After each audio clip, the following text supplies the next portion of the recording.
In Boulder, Colorado, there was a family that seemed perfect. Beautiful home, successful business, smiling children. They were the Ramseys. John Ramsey, a wealthy businessman, Patsy Ramsey, a former beauty queen, and their daughter, JonBenét, 6 years old, blonde hair, bright smile. National pageant star, America loved her.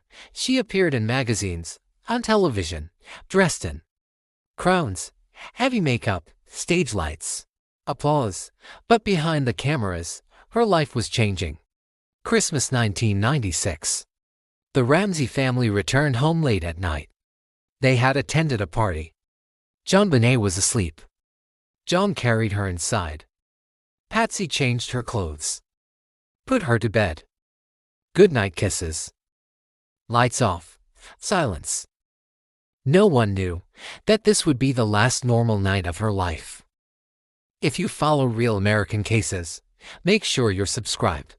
Because this story changed true crime forever. Before sunrise, a handwritten note would turn this peaceful home into a crime scene, and nothing would ever be the same again. December 26, 1996, 5:52 a.m.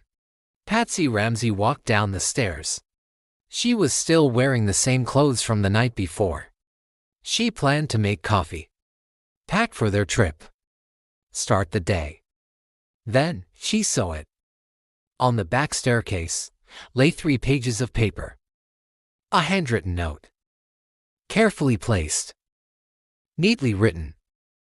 It was a ransom note. It began with the words, "We have your daughter," Patsy screamed.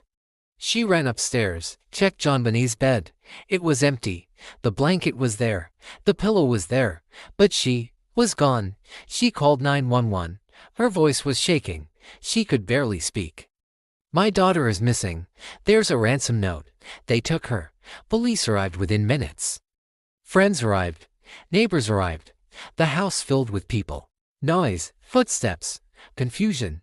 No one sealed the scene. No one controlled the house. Evidence was destroyed before anyone realized it. The ransom note was strange, very strange. 3 pages long, written inside the house.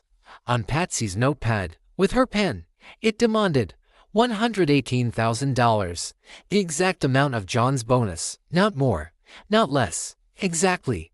It warned, "Do not call the police. Do not tell anyone, or your daughter will die." But they had already called. They had already told. Police waited. Hours passed. No phone call. No instructions. No kidnappers. Nothing. John Ramsey grew restless. He wanted to search. He wanted to help. Around 1 p.m. an officer asked him to check the house again, from top to bottom. One more time. That decision changed everything. In the basement, behind a closed door, John would discover what no parent should ever see. And this case would become one of the most controversial in American history. The ransom note wasn't like anything police had ever seen. Most kidnapping notes are short, direct, simple. This one was 3 pages long, carefully written, calm, almost polite. It called the Ramseys a small foreign faction. It claimed to be part of a group, but no group ever existed. No demands were ever repeated. No contact was ever made. The note was filled with strange phrases, lines from movies, action films, crime thrillers. "Don't try to grow a brain. Use that good Southern common sense," quotes from Dirty Harry Speed. And ransom. Why would kidnappers copy Hollywood dialogue? Handwriting experts were called. They compared the note to Patsy Ramsey's writing. Some said there were similarities. Some said it was inconclusive. No expert could agree. But one thing was certain. The note was written inside the house. Not outside. Not before. Inside. After everyone was home, it took over 20 minutes to write. You had that much time. In a stranger's home. Early that afternoon, John Ramsey walked toward the basement. He opened doors, checked storage rooms, looked behind shelves. Nothing. Then, he reached a small white door in a hidden corner. A room few people noticed. He opened it and froze. Inside, on the cold concrete floor, was JonBenét. Her body was covered with a blanket. Her mouth was taped. A cord was around her neck. Her wrists were tied. She was lifeless, John screamed. He picked her up, carried her upstairs, placed her on the living room floor. He held her. He cried. He begged.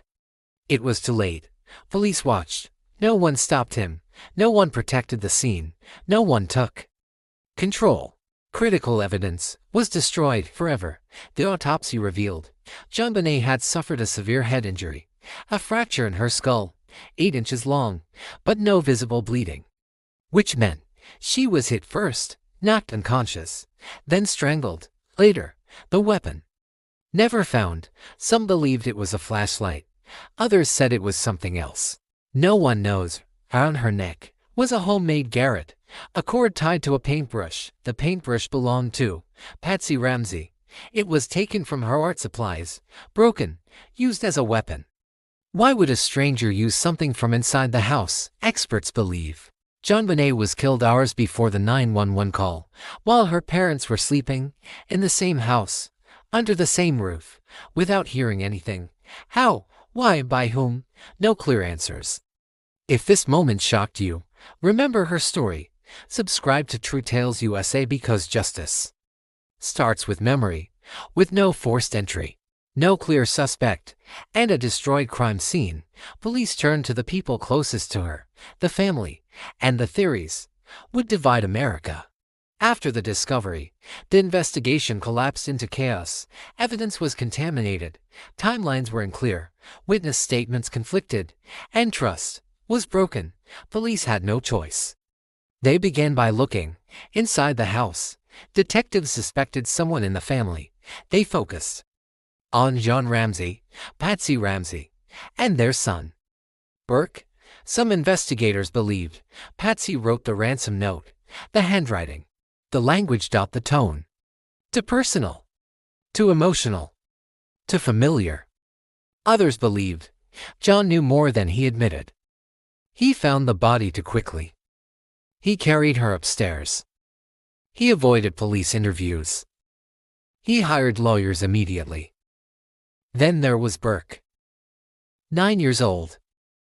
Some thought he had an outburst, an accident, that the parents covered it up to protect him. No proof was ever found. The Ramseys denied everything. They cooperated. They passed polygraphs. They sued critics. They maintained, "We are innocent." Another group believed a stranger entered the home through an unlocked door or a basement window, someone familiar with the family, someone who had been inside before.